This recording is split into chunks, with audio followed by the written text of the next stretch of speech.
Unsolved 1924, the case of 27-year-old Gertrude Smith. Gertrude Smith died after she was run over by robbers fleeing from a robbery at a jeweller's shop in New Street, Birmingham on the 20th of November 1924. The robbers had driven up in a car and stopped outside the jeweller's shop of Mrs. Bright's Limited in Chamberlain Square, Birmingham, just before 5 p.m.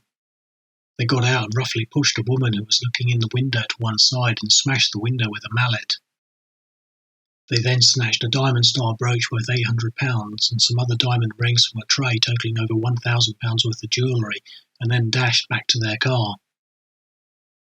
The woman that had been shoved out of the way said that she'd been admiring a diamond brooch in the shop window when she felt a bump and heard a crash, and caught a glimpse of a man's face over her shoulder and saw a hand grabbing at some jewellery.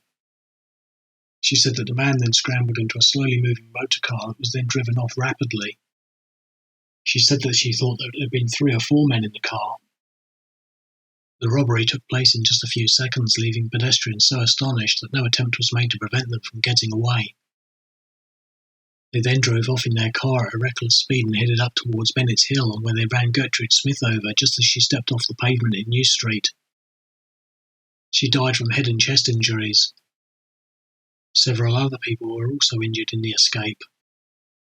The car was found abandoned in Bridge Street 2 hours later and had a London registration. Inside, the police found a collar which bore laundry marks and the letter H. When the motor bandits abandoned the car, they left it on the brow of a bridge, blocking the way, and then made their getaway on foot. The car had been stolen from Lord Arthur Francis Hill. The man who broke the window of the jewellery shop was described as being about 23 years old, wearing a grey suit and cap with a dark overcoat, about 5 feet 10 inches tall, and clean-shaven. The driver was described as being about 26 years old and wearing a blue suit and cap. There was also a third robber who also wore a blue suit and cap. A £300 reward was offered for information leading to the arrest of the robbers, in particular for the arrest of the man that had been driving the car that ran Gertrude Smith over. The inquest returned a verdict of murder against the robbers, all persons unknown. The police later released the names of 3 men and their aliases, ages and descriptions, and offered a £300 reward, and on the 6th of December 1924 notices were placed outside the police stations in Dublin, stating that the men had broken into the jewellery establishment of Mrs. Bright's Limited in New Street, Birmingham, and stolen a quantity of jewellery, which was described in the notice, and then jumped into a waiting motor car and driven off at high speed, knocking Gertrude Smith over and killing her. It was however heard that in official circles in Dublin that the Irish police authorities were of the opinion that the wanted men may not have fled there because they would have been likely to have aroused more suspicion than in England on account of their English accents.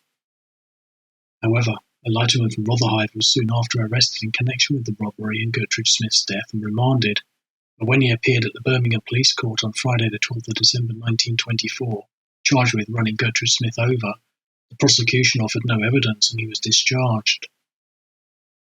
The defence stated that the man from first to last had protested his innocence of any complicity in the affair. The man was said to have left the docks smiling.